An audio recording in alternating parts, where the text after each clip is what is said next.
महात्मा गांधी का जन्म 2 अक्टूबर 1869 को गुजरात के पोरबंदर नामक स्थान पर हुआ था। इनका पूरा नाम मोहनदास करमचंद गांधी था। इनके पिता का नाम करमचंद गांधी था। मोहनदास की माता का नाम पुतलीबाई था, जो करमचंद गांधी जी की चौथी पत्नी थी। मोहनदास अपने पिता की चौथी पत्नी की अंतिम संतान थे। महात्मा गांधी को ब्रिटिश शासन के खिलाफ भारतीय राष्ट्रीय आंदोलन का नेता और राष्ट्रपिता माना जाता है। गांधी की मां पुतलीबाई अत्यधिक धार्मिक थीं। उनकी दिनचर्या घर और मंदिर में बंटी हुई थी। वह नियमित रूप से उपवास रखती थीं और परिवार में किसी के बीमार पड़ने पर उसकी सेवा शुश्रूषा में दिन रात एक कर देती थी। मोहनदास का लालन पालन वैष्णव मत में रमे परिवार में हुआ और उन पर कठिन नीतियों वाले जैन धर्म का गहरा प्रभाव पड़ा, जिसके मुख्य सिद्धांत अहिंसा एवं विश्व की सभी वस्तुओं को शाश्वत मानना है। इस प्रकार उन्होंने स्वाभाविक रूप से अहिंसा, शाकाहार, आत्मशुद्धि के लिए उपवास और विभिन्न पंथों को मानने वालों के बीच परस्पर सहिष्णुता को अपनाया। मोहनदास एक औसत विद्यार्थी थे, हालांकि उन्होंने यदाकदा पुरस्कार और छात्रवृत्तियां भी जीती।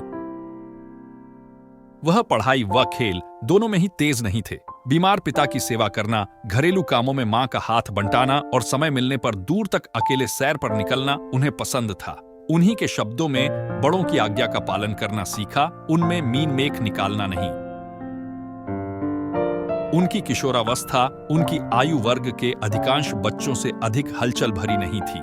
हर ऐसी नादानी के बाद वह स्वयं वादा करते, फिर कभी ऐसा नहीं करूंगा, और अपने वादे पर अटल रहते। उन्होंने सच्चाई और बलिदान के प्रतीक प्रहलाद और हरिश्चंद्र जैसे पौराणिक हिंदू नायकों को सजीव आदर्श के रूप में अपनाया। गांधी जी जब केवल 13 वर्ष के थे और स्कूल में पढ़ते थे, उसी वक्त पोरबंदर के एक व्यापारी की पुत्री कस्तूरबा से उनका विवाह कर दिया गया। 1887 में मोहनदास ने जैसे तैसे मुंबई यूनिवर्सिटी की मैट्रिक की परीक्षा पास की और भावनगर स्थित सामलदास कॉलेज में दाखिल लिया। अचानक गुजराती से अंग्रेजी भाषा में जाने से उन्हें व्याख्यानों को समझने में कुछ दिक्कत होने लगी। इस बीच उनके परिवार में उनके भविष्य को लेकर चर्चा चल रही थी। अगर निर्णय उन पर छोड़ा जाता तो वह डॉक्टर बनना चाहते थे, लेकिन वैष्णव परिवार में चीर-फाड़ की इजाजत नहीं थी। साथ ही यह भी स्पष्ट था कि यदि उन्हें गुजरात के किसी राजघराने में उच्च पद प्राप्त करने की पारिवारिक परंपरा निभानी है तो उन्हें बैरिस्टर बनना पड़ेगा, और ऐसे में गांधी जी को इंग्लैंड जाना पड़ा। यूं भी गांधी जी का मन उनके सामलदास कॉलेज में कुछ खास नहीं लग रहा था, इसीलिए उन्होंने इस प्रस्ताव को सहज ही स्वीकार कर लिया।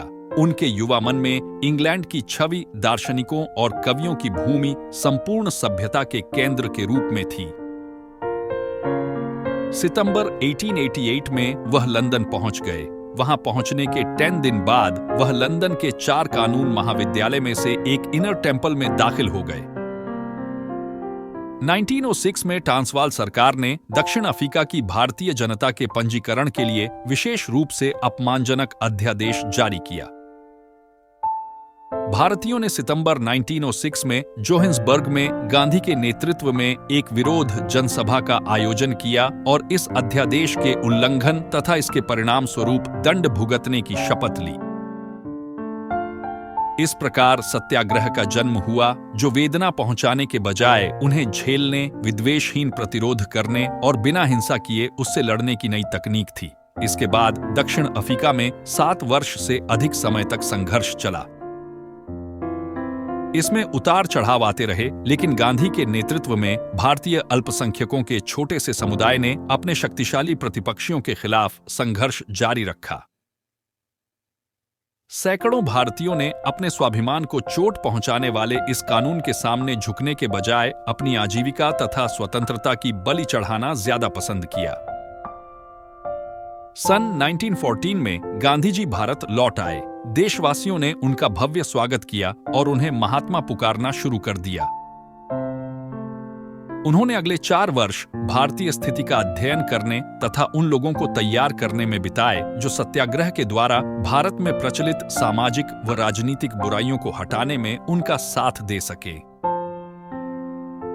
फरवरी 1919 में अंग्रेजों के बनाए रॉलेट एक्ट कानून पर, जिसके तहत किसी भी व्यक्ति को बिना मुकदमा चलाए जेल भेजने का प्रावधान था, उन्होंने अंग्रेजों का विरोध किया। फिर गांधी जी ने सत्याग्रह आंदोलन की घोषणा कर दी। इसके परिणाम स्वरूप एक ऐसा राजनीतिक भूचाल आया जिसने 1919 के बसंत में समूचे उपमहाद्वीप को झकझोर दिया। इस सफलता से प्रेरणा लेकर महात्मा गांधी ने भारतीय स्वतंत्रता के लिए किए जाने वाले अन्य अभियानों में सत्याग्रह और अहिंसा के विरोध जारी रखे, जैसे कि असहयोग आंदोलन, नागरिक अवज्ञा आंदोलन, दांडी यात्रा तथा भारत छोड़ो आंदोलन। गांधी जी के इन सारे प्रयासों से भारत को 15 अगस्त 1947 को स्वतंत्रता मिल गई। मोहनदास करमचंद गांधी भारत एवं भारतीय स्वतंत्रता आंदोलन के एक प्रमुख राजनीतिक एवं आध्यात्मिक नेता थे। राजनीतिक और सामाजिक प्रगति की प्राप्ति हेतु अपने अहिंसक विरोध के सिद्धांत के लिए उन्हें अंतर्राष्ट्रीय ख्याति प्राप्त हुई। महात्मा गांधी के पूर्व भी शांति और अहिंसा के बारे में लोग जानते थे, परंतु उन्होंने जिस प्रकार सत्याग्रह, शांति व अहिंसा के रास्तों पर चलते हुए अंग्रेजों को भारत छोड़ने पर मजबूर कर दिया, उसका कोई दूसरा उदाहरण विश्व इतिहास में देखने को नहीं मिलता।